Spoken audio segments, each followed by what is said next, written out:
Hi, everyone. Welcome to Demfluence the Midterms. I'm here with candidate for Congress in Illinois 9, Bushra Amiwala. Welcome. Hello, thanks for having me. Thanks so much for joining. So I'm in my car. Apologies to everyone. But like the natural light is kind of giving. It is 2 weeks out from Election Day. It is absolute madness in Illinois. How are you feeling? Have you voted yet? Early voting has started. It has started. I'm planning on voting on election day, but have been visiting all the early voting sites and locations to meet people who are voting. A lot of first time voters, folks that are 17 but will be 18 by the general, people who maybe just never thought it was a reason to vote. So it's been really special to be witnessing that. That's amazing. I have been saying since before this primary even started that I think that many people in the political establishment are underestimating the win number here, and underestimating the amount of people who have been activated and motivated by the second Trump administration, or just as you said, we're not old enough to vote. I also Yeah. think women my age, the last time we had a competitive primary in Illinois, they were in, college. Maybe they didn't live here. Maybe they were just in their early 20s, and not paying attention. But I think there are a lot more people who are plugged in, who are really active in the 24 election cycle that are not on paper high propensity voters or have just moved here. Like I'm a board member of New Trier Democrats, and we send out our endorsement guide, which actually got scammed and they sent out a fake ballot. It was a whole thing. But I didn't get it. And I'm going, why didn't I get it? And they told me, well, I only moved to my house and I moved here in 2023. We moved in with my mom while we were looking for a house. So we bought our house in 2024. So I'm not like a high propensity Dem voter because I just moved here. Yeah. Well, I've lived here more Yeah. than some people running for Congress, heyo. But but I just think that's crazy that I think we are just missing all of these people that are going to come out that are going to be engaged in this race. So how have you felt like you're reaching out to those voters? And one more thing I'll say to that too is those people are not being counted in any of the public polling that we see. All of the public polling we have are push to text polls, meaning that we are not calling people who still have landlines, which, by the way, that's 37% of our primary voter base still have landline phones in their voter file. So, absolutely. I mean, it's one of those things that for me, reaching out to those people is meeting them exactly where we are. We've spoken to every college and university that has commuter students in the district. We've spoken at community colleges. We've spoken at every high school except for two. We're still working on those right now. We've spoken at 21 senior living facilities or nursing centers, and they have not reached out and invited us. We have actively been doing that proactive outreach. And then finally, there are a lot of people that maybe only vote in generals, only vote in presidentials, that don't even know what a March election warrants or represents, that there is one even happening right now. And I had successfully turned out 5,400 of those new voters back in the day as a 19-year-old running with just $10,000 raised. And I'm so proud and excited to 10x that number now as a 28-year-old with over $1 million raised now. That's amazing. That is really amazing. So, can you tell us about your incredible background, your deep ties to this community, and also your age and all the things that you've done? A lot of times people say, well, it's not about age, it's about experience. And you are both young and fresh, and you have a ton of experience. I know, and it's really special to be able to lean into that trope about being the everything candidate. So, my story starts with my parents. They came to this district from Pakistan in pure immigrant fashion with a $20 bill and lots of dreams. They built their line in Illinois 9 brick by brick. My dad is a small business owner. My mom is a teacher. And growing up, I attended the top and bottom ranked public schools in this congressional district. Wow. And it was the differences in the education system I saw growing up that became a guiding principle for me. It's what inspired me to run for public office the first time, which I did as a 19-year-old running against an entrenched 16-year Democratic incumbent. So challenging the establishment, been there, done that. I was offered thousands of dollars of corporate PAC money that election cycle, which I was proud to decline and still decline when that offer comes. So it's not just a lip service talking point for me. It's something that has been a very personal, integrity based decision I have consistently been able to make. I got elected on the Board of Education in Skokie 7 years ago, making history as the first person of my generation to ever hold public office in this country, first Gen Z. And we became the reason why every public institution in the state, think schools, prisons, hospitals, mandate they offer halal, kosher, and vegetarian food options for the people they serve. It increases productivity, reduces food waste. We actually founded the very first rapid response team in our community in this state back in January 2025, by the way, Wow. well before Wow. Operation Foodway Blitz, because ICE Yeah. was in our streets in Skokie 1 week after Trump was inaugurated 2.0. So this work is deeply personal to us in a lot of ways, but it's definitely not a solo effort. And those relationships in the community with organizers and other activists is what's made it possible. Yeah, absolutely. And so I won't like beat around the Bushra on this one. There is a candidate in this race who I say over and over that Kat Abu-Ghazali is pretending to be everything that you are. So there are, for many people, they are making a decision on who they're going to send to Congress based on the Israel-Palestine issue. Maybe that's their number one issue. Maybe it's a calculus. I think it's really interesting when you see data of like how people decide. It's just really hard to quantify such a deeply personal, complex, nuanced issue. But here we are. For many people, that this is a deep issue. And so I want to kind of talk about your foreign policy views. I want to talk about what your reaction is to the war that has been started with Iran. And yeah, I just kind of want to go into some of the concerns I have with some of the other candidates in the race. So you can give us kind of an overview. Yeah. I'm sure you wrote it and it wasn't written by a since fired national security advisor as it was for Kat Abu-Ghazali. So tell us how you've formed your views, what they are, and for a lot of people, how we can kind of make sense of what's going on in the world right now. So I've seen a lot of people have their own deal breaker issues. So a lot of us are very similar on a lot of the things. That's what happens when you're in a very progressive, deeply blue district. You might not see a lot of distinction when it comes to policy. The top three kind of deal breaker issues I've heard people say at the doors and at meet and greets that do distinguish some of us candidates from one another. One is acknowledging what's happening in Gaza as a genocide. I believe fundamentally that what is happening is intentional. It is based on ethnic cleansing. I look at, but just 4 years ago, what happened to Rafah as a city in Palestine and how all of those people have been displaced to Gaza and it is just rubble there. I acknowledge it as a genocide, as do a myriad of international organizations around the world. Second deal breaker issue I find is abolishing ICE. There are some people that will say abolishing Trump's ICE. Some people will call it, holding ICE accountable, but truly understanding what it means to abolish ICE, which is acknowledging that ICE is an institution that I've been around longer than ICE has, that was created 23 years ago, does not uphold due process, and has a quota system. So if you pick up X amount of people in Y amount of time, you make Z amount of money. That is unconstitutional. It's not necessary. We still have Custom Border Patrol. We still have DHS. ICE is not necessary. Let's fund that money into the court system. Yeah. And then the third deal breaker issue that I hear at the doors and at events that really does distinguish some of us candidates is Medicare for all. We see some people that will say Medicare for all or universal health care, but then still push for the private insurance model. While you have Medicare for all, which is not how it works. With Yeah. Medicare for all, you don't need a private insurance model because this universal health care model does exactly what it is supposed to, which means that every single person, regardless of income, age, race, gender, background, gets the care that they need and deserve.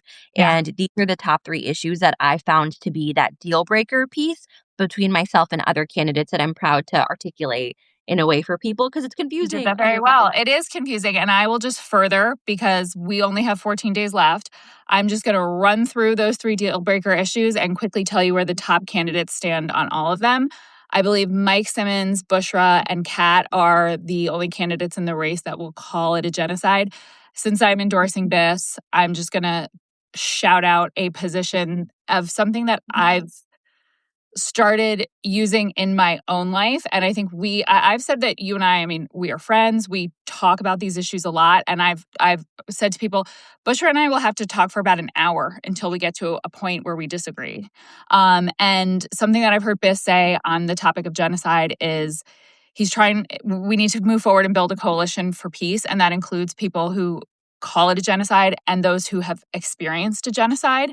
And it's deeply triggering, and they shut down and they will not be part of the table and part of the conversation. They will not come to the table.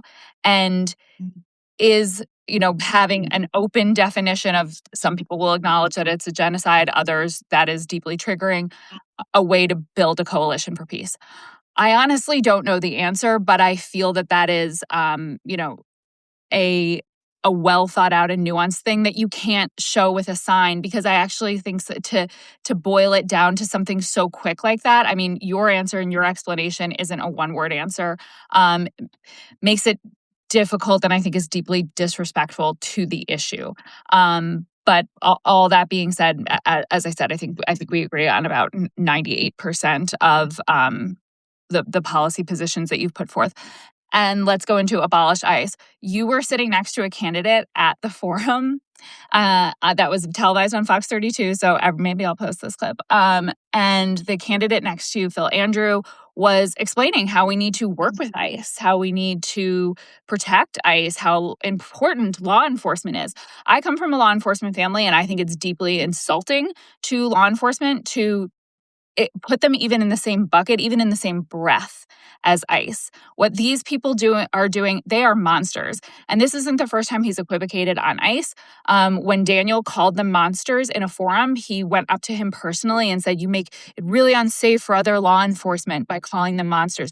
You make it unsafe for other law enforcement by calling ICE law enforcement. They are monsters. Law enforcement is law enforcement." And equating the two is dangerous. And I think it just shows a lack of moral clarity to not say abolish ICE, not Trump's ICE, not they need to be reformed. Get rid of these guys. Get rid of these guys. It's I think going to be the defining line for people in this race. And then what was our third thing? Medicare for all. My favorite thing that Laura Fine says she does, which is nothing, is I took on the insurance companies. I don't need them reformed. I don't need ICE reformed. I don't need the insurance companies reformed. I need them gone. Medicare for all. Universal health care. And, one thing I'll say on that too is Laura Fine was one of the state senators that voted to take away insurance from undocumented people in our community in Illinois in May as a means to balance the budget. I do not want a representative who looks to balance the budget on my health care. Yeah. I think there are, I think Phil and Laura are Republicans in Democrats' clothing. I think that the Republican Party has moved so far right that they are fascists, and that you can then take like pretty Republican stance on things and still call yourself a Democrat because they are so far that way. And one thing that I am so happy about in this very crowded race, and yes, it's really difficult, and I've made videos about how I fear that the progressive candidates are going to split the vote, but this race has never been about like who's further left. Like when Phil and Laura are like centrist or moderate, it's always bad for them. Like we've been able to keep the rhetoric about this race on basically like a contest of who can be the best progressive. And as a progressive and as a member of this community, that makes me really happy. And we have you and Mike Simmons and I guess Kat to thank for that, which I think is the only thing we have to thank. So let's talk about Kat Abighazali, who came here about a year before running, has not established deep ties in this community. Can you kind of contrast your background and the things that you did for a decade? Are you guys the same age? I'm a year older. Okay. So the things that you've done and the ties that you've made here for the last decade. And also I want to say this isn't about only living here for a year or two. Even in the year, she didn't try to reach out to anyone. I've also just saw something on your socials from a couple days ago about like something that she did with the restaurants in the community.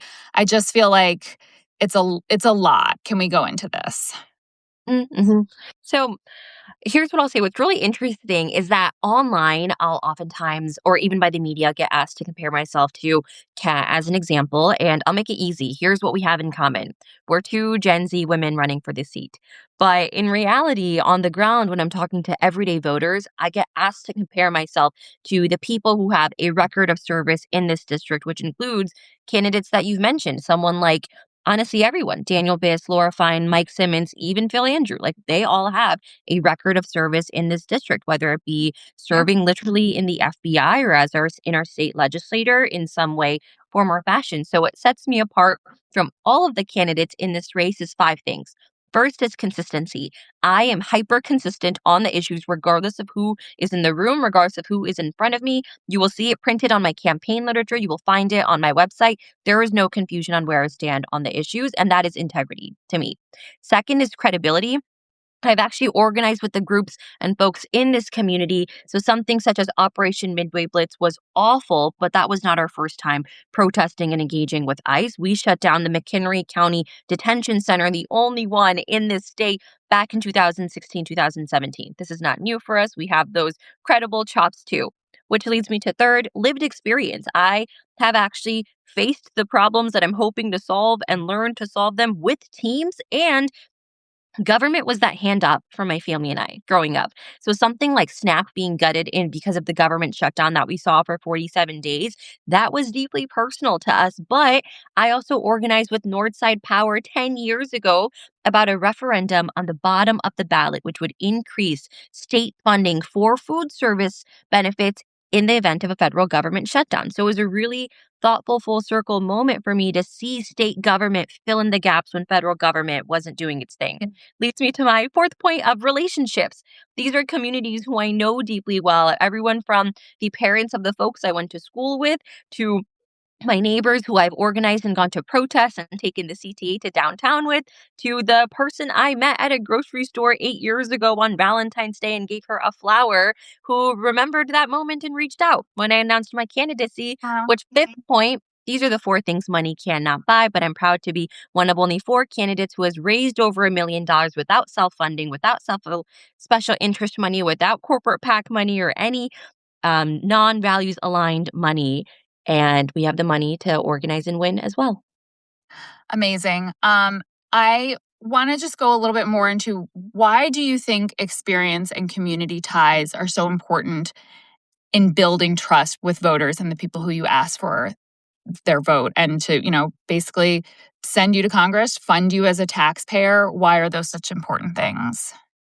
I mean, it's exactly what you said. It's a trust piece. Trust can only be earned over time. Trust is something that can be looked at backwards, and that's where a record of service comes into play as an example of what merits that trust. And Liz, you and I were talking about this right before this started, but I never feel entitled to anyone's support. I know that it is an honor and a privilege to earn someone's vote, to earn the right to be on someone's platform, to earn the ability to connect with communities. Like that is a privilege, and anyone who views that form of service as a means of entitlement has lost the plot of what it means to be someone representing a community in Congress. And it's actually not even a new thought. Every single person who has run for any single realm of public office, whether it be the school board all the way to presidency, has talked about the roots in the community where they are running in first. It is almost a no-brainer to me about the importance of something like that. And that's why I'm running, because I really deeply love and care this community that has given me so much. And my ring light gave Oh, up on me. well, you still look beautiful. I got a question up here where someone was like, this is going to sound snarky, but I don't mean it to. You agree with Bushra on really important issues, so why are you planning on voting for Daniel? I actually don't want to talk about a man during Bushra's time, but since you asked, I will answer. I think the way that people decide who they're voting for and who they're supporting is like a complex, deeply personal way of measuring different issues and the weight that you put on each of those issues. So I would be happy to show you my Google Doc of how I wrote out each candidate, each issue, what they mean to me, what I think about each person. No candidate is perfect. No candidate is going to check every single one of your boxes. And by the way, all of our boxes are different. It just seems to me that there is a lot of people in this district. Yesterday, Dear White staffers commented on one of my many anti-cat pieces of content and was like, well, why do you think she's resonating with people in the district? Her message is resonating with people in the district because she's claiming to be like a young, fresh voice who has a different take on Israel Palestine than the two other leading candidates that she's next to in the polls. And it makes me want to put my head through a wall because if those are the things on your Google Doc, if those are your boxes and the things that are heavily weighted to you, this is your candidate, people. Like, this is the person who has shown that they care about this, that this race and this position is about you, the voter, not about her. She's not running to raise her media profile. She didn't randomly pick a district that she didn't know anything about. She's lived here, she's worked here, she's connected with people. And we all have different boxes and we all make decisions differently, but I'm looking at the way people make a decision and get to cat, and that's insane. Your flowchart of decisions should be getting you to Bushra. And again, I know we can't everybody's different in the way they make up their mind, but I don't know how if you stack up like the experience and policy, you guys have the same policy. You have a lot of the same positions on things. When you are sending somebody to Washington, this isn't a training ground. This isn't a test run. Like, she needs to go in there and make laws. You're not paying her to be the next Rachel Maddow. You're paying her and electing her to go make laws. If you could talk a little bit about your legislative background and your experience in building coalition, in writing legislation, in passing legislation, and how you plan to apply that to if we elect you to be a legislator. Yep. So, two quick examples. I was elected on the Board of Education, which is a governance board. So, very rarely will you meet a school board member who has actually been able to legislate and influence statewide policy, as an example. But I am proud to be that counterexample that typically does not exist. So, my school district mandated that we offer halal, kosher, and vegetarian food options to the people we serve. That idea came to me from Muslim families at first, surprise, surprise, who shared their dietary needs and restrictions that they were looking for their students. I mean, school lunches is the most important part for a kid's day in school. Yeah. And I grew up in Skokie, and when I oftentimes would explain the dietary restriction of halal, I would allude to kosher as a means to explain it. And very similarly, know people of the Hindu, Sikh, or just generally people who choose to be vegetarian, and knew that this mandate would not be possible without bringing all three of those voices to the conversation. And after we mandated it, I was invited to testify in front of the Illinois General Assembly to showcase this law and how it worked in our school and increased productivity, reduced food waste. So now we're beyond the faith dietary restriction need, and we're looking at it from a macro level that can improve productivity from a green environmental standpoint, reducing food waste. And this law passed. And it's a huge feat that every single public institution in the state, again, schools, prisons, hospitals, mandate that they offer these food accommodations, which has also inspired other states such as California and Arizona. Folks have reached out from there saying, how can we bring this to our states as well? So I'm really proud to have been able to do something like that at such a young age. But again, it was not a solo effort at all. It's something that really, in partnership with coalitions, brought that to something that was in my micro school district in Skokie and now influenced state and countrywide within a span of 3 years. Second one is I grew up attending public schools and oftentimes was asked to explain a bit about my faith and background. And a lot of the times I was too young enough to even understand the differences. And it's something that I found a lot of comfort and solace in talking to a lot of my peers who shared the same struggle, even though they identified with different faith backgrounds. So we wrote in partnership with other groups this piece of legislation called the All Faiths Act, and it passed. And now every public school in this state has to teach the positive contributions of Muslim Americans, Hindu Americans, Buddhist Americans, Jewish Americans, Sikh Americans in American history. And these are the types of tangible things that I still get handwritten pieces have really sweet artwork from students around the state that say, "Thank you, Miss Amiwala. I learned about you in school. I learned about my ancestors in school in a way that I didn't think I would have." And these are the types of things that I'm so proud to have done. And the last thing, too, this isn't legislative, but this something is an impact of organizing. The very first time ICE was in our streets in Skokie was the second week of January. They were walking into our halal, kosher, Ethiopian, Latino owned businesses.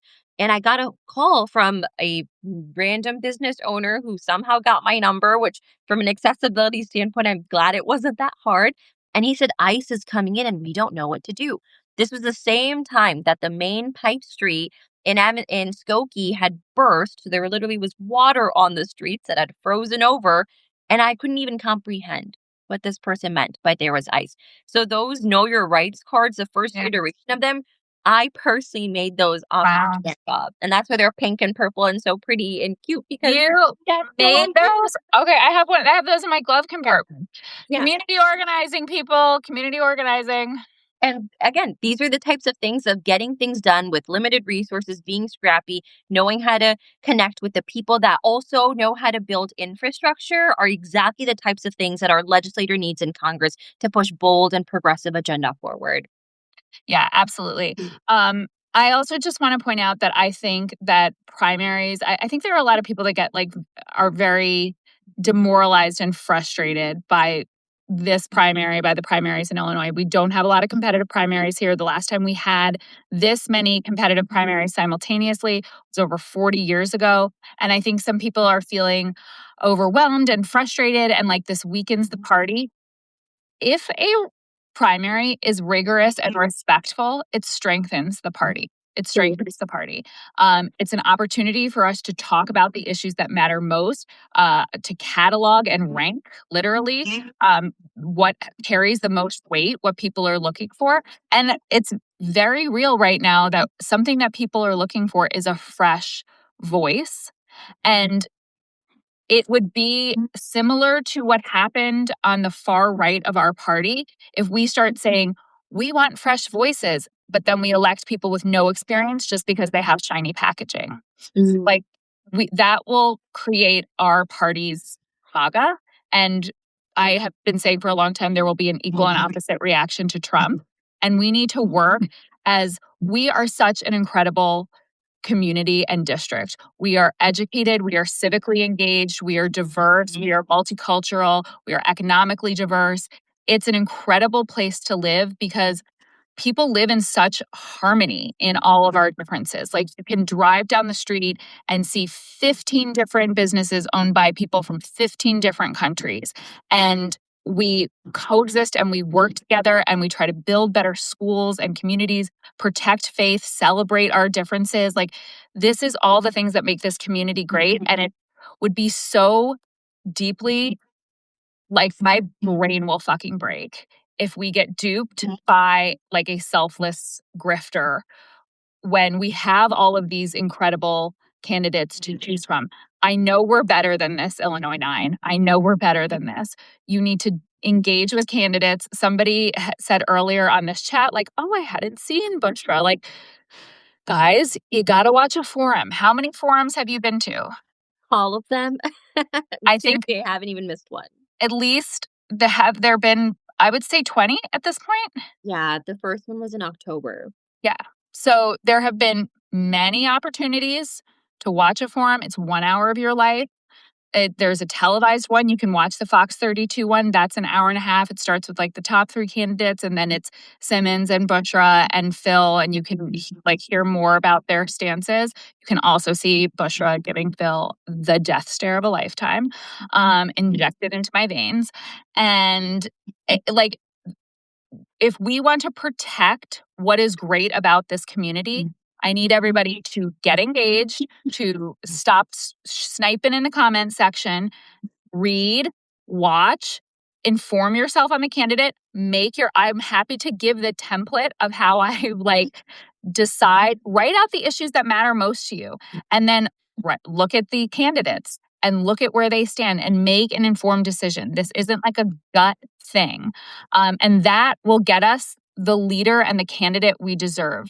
This is an important seat. Jan Schakowsky held this for 30 years. The person who holds this seat could hold this for the next several decades. And because it's a safe blue seat and they won't have to be constantly fundraising, they are going to write legislation. They are likely going to write healthcare legislation, which is going to be hopefully one of the first things we do when we win back power in the House and the Senate.